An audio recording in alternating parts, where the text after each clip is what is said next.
Hi all, it's teacher phone again. I know, again. So in this class, we will talk about KIBO competitions. So before the class starts, can anyone introduce the Taipei Fujin Omega? Anyone? Philip? No? Fine. So I will introduce it myself.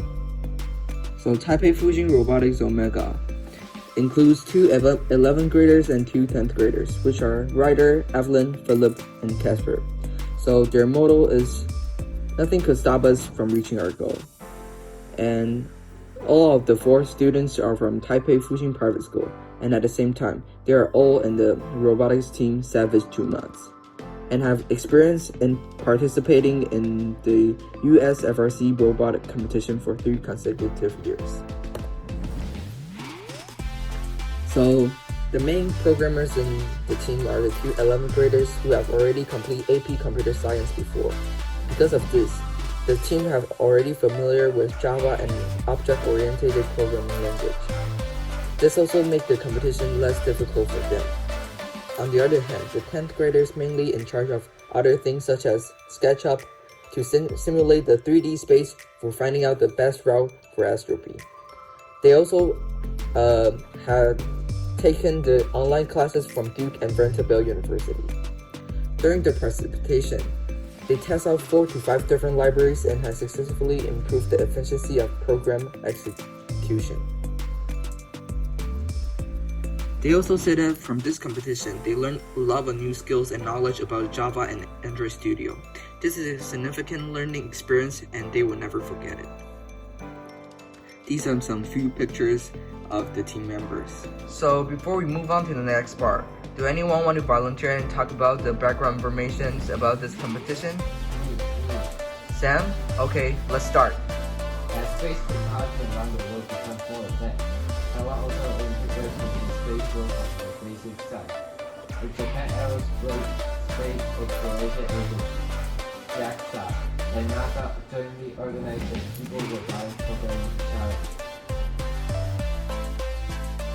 So now, I'm gonna further introduce the KIBO's role. So each team will have to create a program that can control NASA's Astropy and JAXA simulation environments. And the goal is to let Astropy move from starting point to P3 by reading QR codes and obtain the information in them. After that, Astropy will have to have the ability to find P3 and can scan the AR tag, which later on help finding the target point.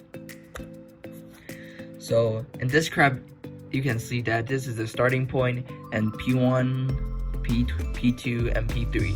And this is the AR tag and this is the target point.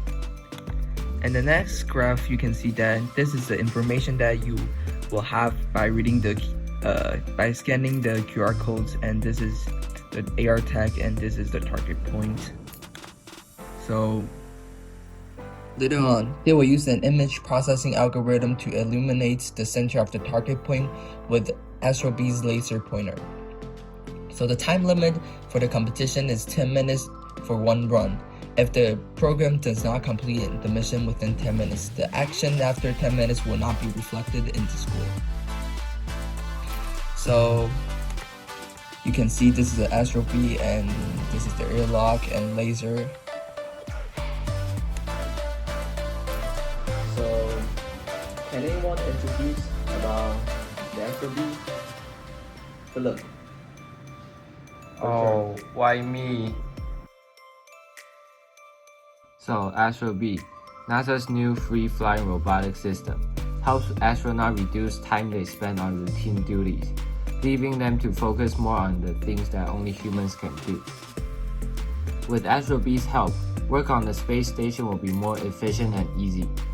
Astro-B serves as a research platform that can be outfitted and programmed to carry out experiments in microgravity.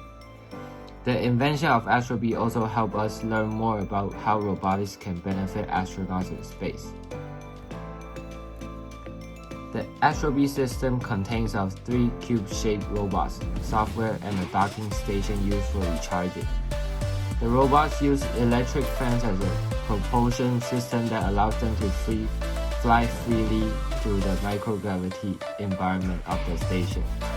Cameras and sensors help them to see and navigate their surroundings. And guest scientists will have the opportunity to write programs for AstroB that will help with future missions, like the KIBO competition. So, some fun facts about AstroB.